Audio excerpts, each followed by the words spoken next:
Hey guys, just thought I'd do another inbox review. Excuse the slightly nasally voice, I've just had a bit of a nasty cold this week, but thankfully I'm on the mend now. So I'm not going to be milking it, unlike a certain Mr. Flory does, but there you go. Anyway, the feature of this main video is, of course, the limited edition Staghound, which was originally released by Italeri. But more recently it was re-released by Tamiya as part of their 70th D-Day anniversary releases of that year in 2014.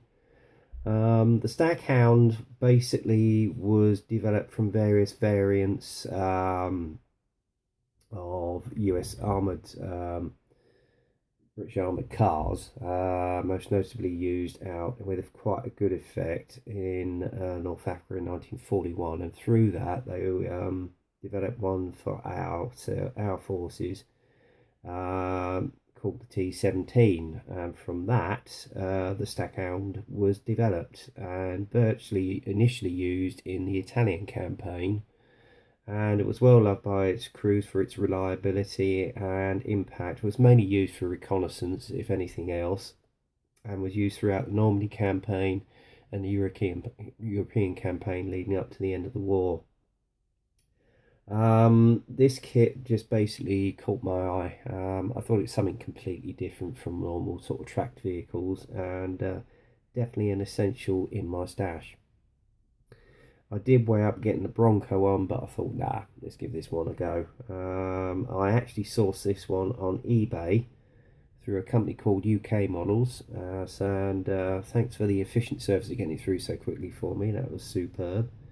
And as you've noticed on the box, it actually comes with some photo etch parts as well to enhance some of the details on the kit.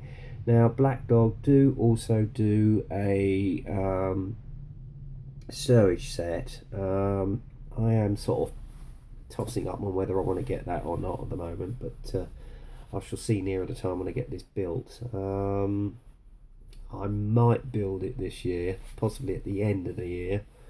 Depends on how all my other projects are going. Bad news is, guys, unfortunately I've got a slight hold up on the AS90. As I'm waiting for a few tools to come through to help me with the etch brass. So if you're expecting a video on an update this weekend, sadly it's going to be possibly next week or the week after, so bear with me, guys. I might possibly go back on the Tiger in the meantime, but we'll see. Anyway, without further ado, let's get on with the inbox review of this little beauty. As I say, this was issued by Tamiya around about 2 years ago as part of the 70th anniversary celebrations of D-Day, as this was an essential vehicle used through the Normandy campaign. And as you can see from the inbox illustration, you've got the crew standing by it on a reconnaissance mission. It's not usually the sort of brilliant box art that Tamiya do. It's not bad, but there you go. As I say, it is a reissue of Italeri's kit. So really it's the Italeri kit in a nutshell, to be honest with you. The kit number, if you want to get hold of one of these, if you can get hold of one, I was very lucky to do so, is 89770/4300. Okay, so if you want to put still on that, pause it and make a note of it, by all means do so. Okay. On the side of the box, as you can see here, as indicated, you've actually got a little reference booklet, which is a nice little touch, and I have had a quick look through it, and there are some superb photos in there, so particularly on the interior for weathering, etc. As I said, there's an etch brass set which comes along as well, so that's nice, it's quite handy. And as you can see here, this is the built up kit, which isn't too bad actually, it looks quite a nice kit. Okay, and then on the other end, you've got a little 3-plan colour view as of a South African unit which was used out in Italy. Okay, so without further ado, let's have a look and see what's inside the box. First off, start with the instruction manual. Again, you've got a little history of the vehicle, and then obviously the made up vehicle that you can see illustrated on the top here. Again, it looks rather nice, I have to say. Normal paraphernalia inside about their products and the colour call outs, etc. First part of the construction is the frontal plate with adding the windscreens, which you can see there, and then the whole construction right there, and then obviously adding the assembly of the rear part of the hull, which you can see there. Okay guys, next stage is basically to add the accessories for the underside of the hull, which you see here, and then basically making up all the suspension and shock absorbers, etc., and the main chassis and drive shaft, which go onto the bottom of the hull there. And then you've got the front wishbones, which are added onto the suspension, or suspension link, as you can see there. Then you've got the fuel tanks, which are made up. Okay, add the fuel tanks to the side of the hull, along with some of the fuel tubes, as you can see there.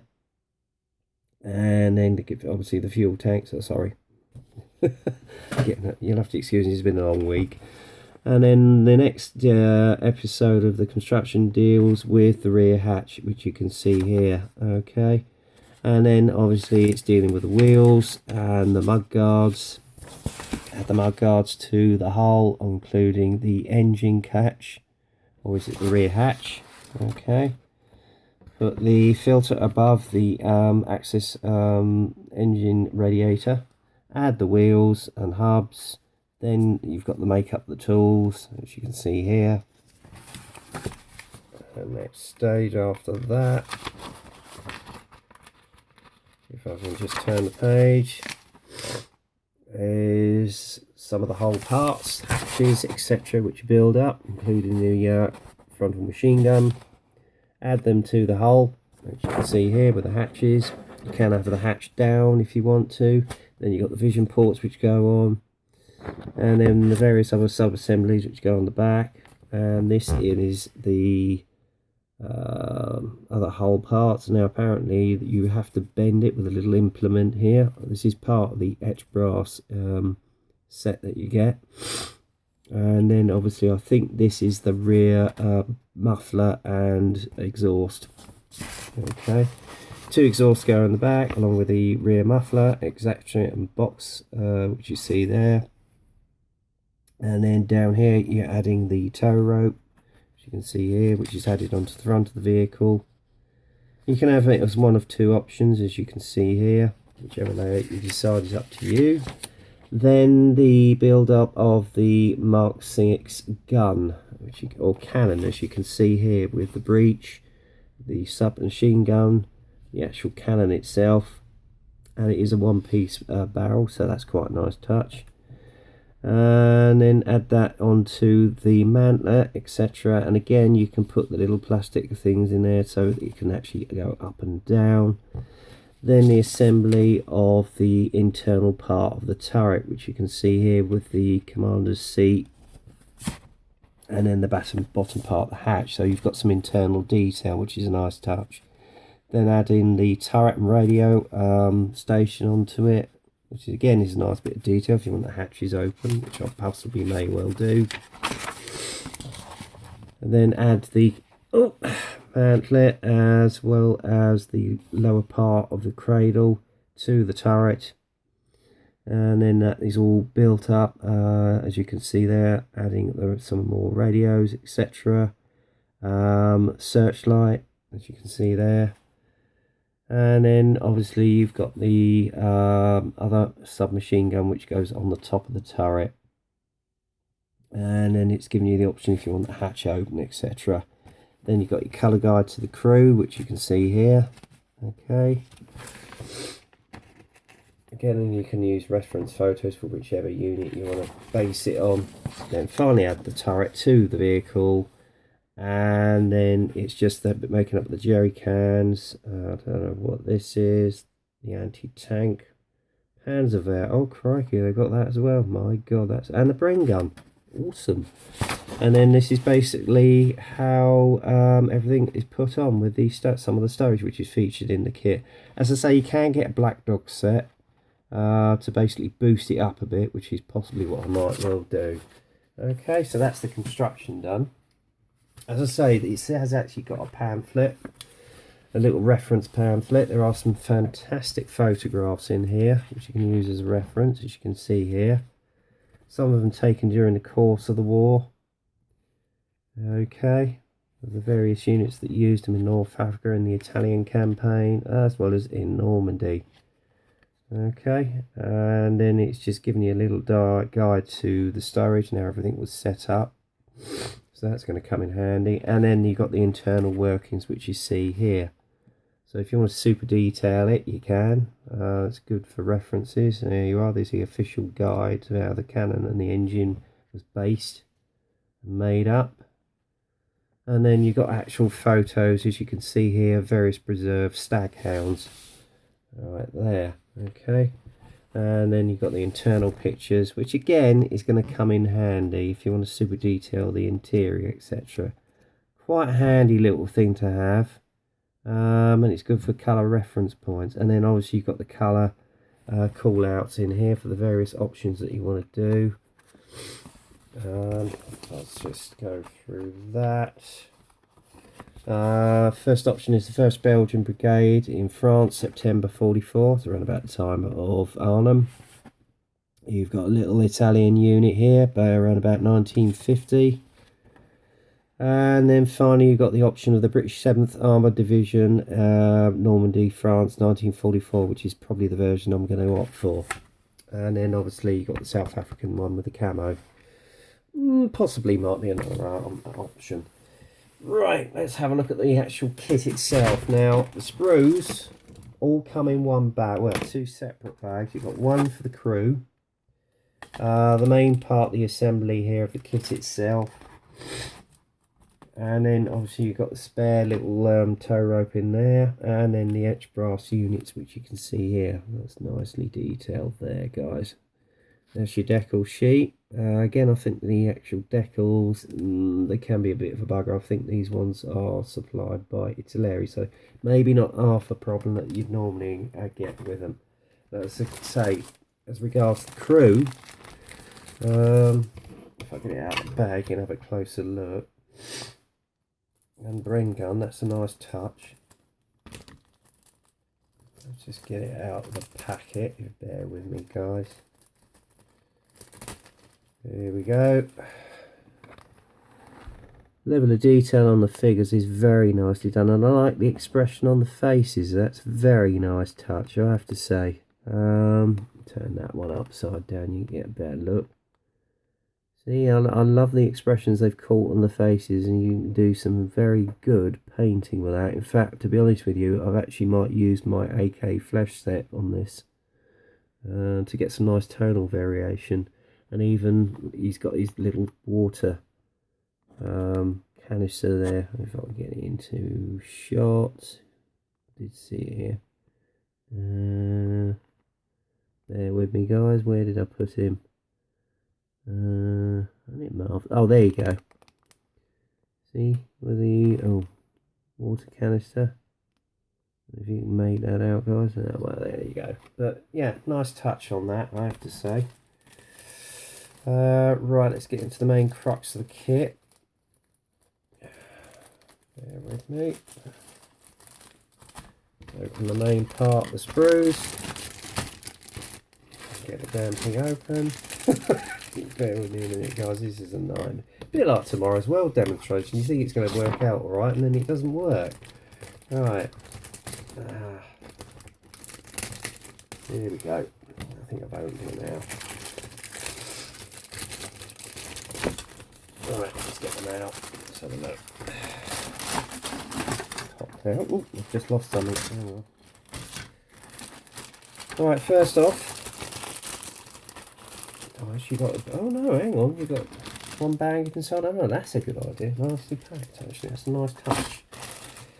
And again, here we go. We got the turret. I have to say, there's some rather nice casting texture on this. Not overly done, just about right.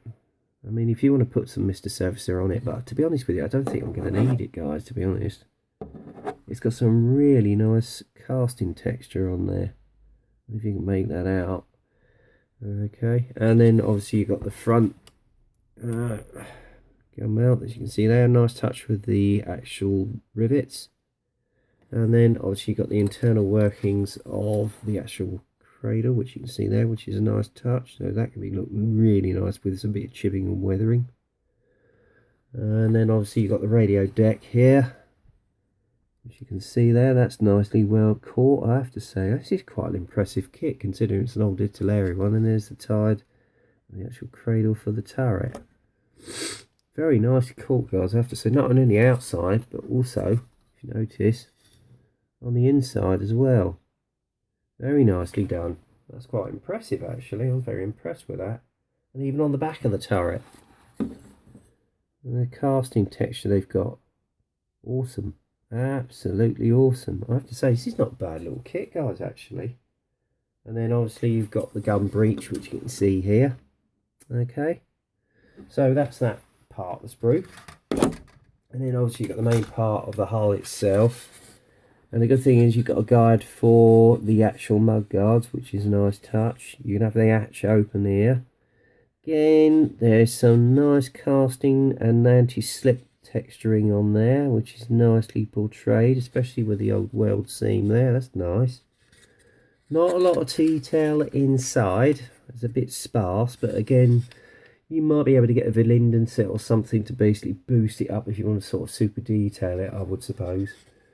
That's your obviously part of the suspension, which you can see there, nicely caught. Okay, again on the rear suspension as well.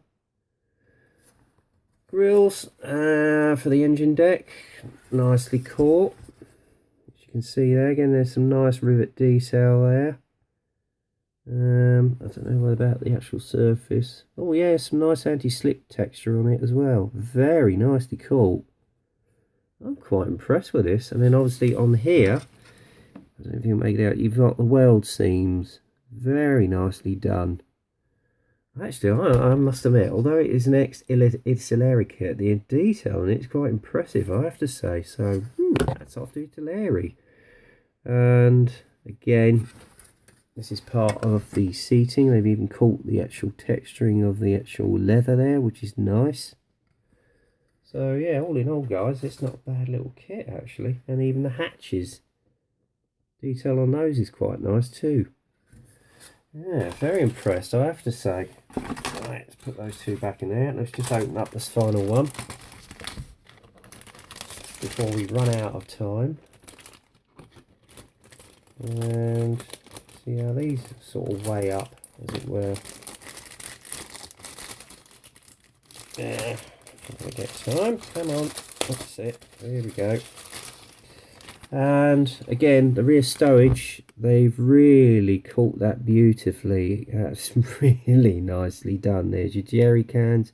Now, the only thing that is a bit of a pain is the wheels. They're in two halves, so that seam is going to be a bit of a nightmare. Yeah, a bit of a pain, that one. That's going to be, I can tell you.